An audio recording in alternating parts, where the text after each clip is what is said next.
Welcome to the Crazy Hat Chemist. So we're going to do another video here. This is part B, okay, for titration example number 1.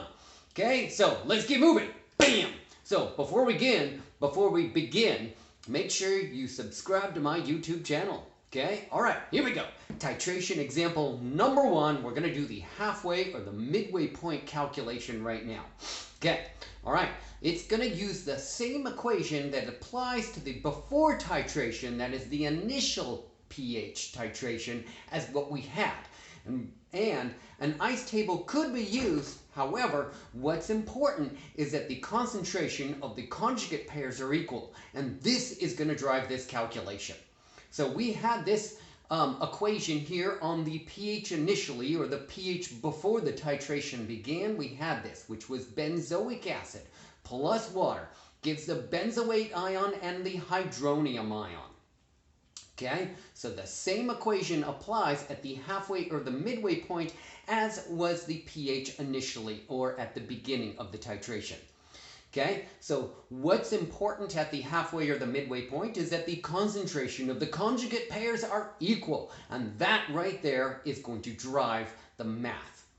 Okay, so we're going to write the Ka expression, that is products over reactants with the stoichiometric coefficients as exponents. You have already actually done this. Ka is equal to the benzoate ion times the hydronium ion divided by the benzoic acid.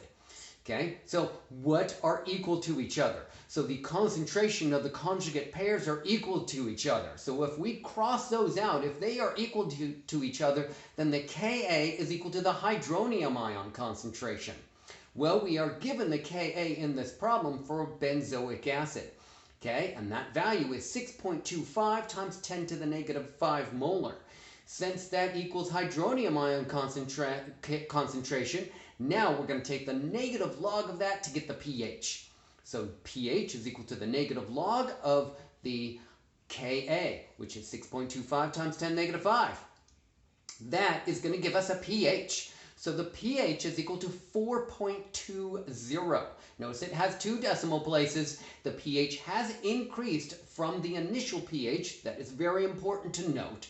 Also, the pH is still less than 7. That is also important to note.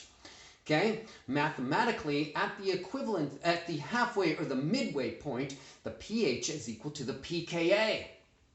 It's right there mathematically.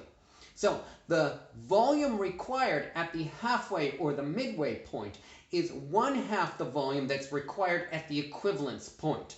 And in this particular case, for this particular problem, that volume is going to be 12.5 milliliters of sodium hydroxide.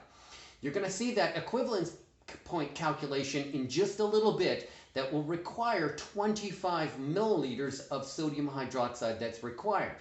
So you could have actually done an ice table and calculated those values and plugged into that equation that you had there and then calculate the pH.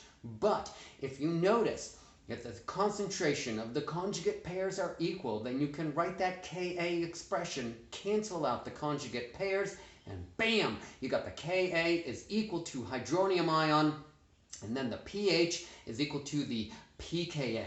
It's a wonderful thing. Okay, it is acidic as you would most certainly predict. Okay, I am the Crazy Hat Chemist, and that is the second part of this 3-part titration problem, and I got a crazy hat. Don't forget to get yourself a sticker. Oh yeah, baby. Thumbs up if you like that video. Subscribe to my YouTube channel, and I'm going to see you next time for more cool chemistry videos. In fact, part C is coming up next. And that is the long calculation. So stay tuned for that one. See you then. Bye for now.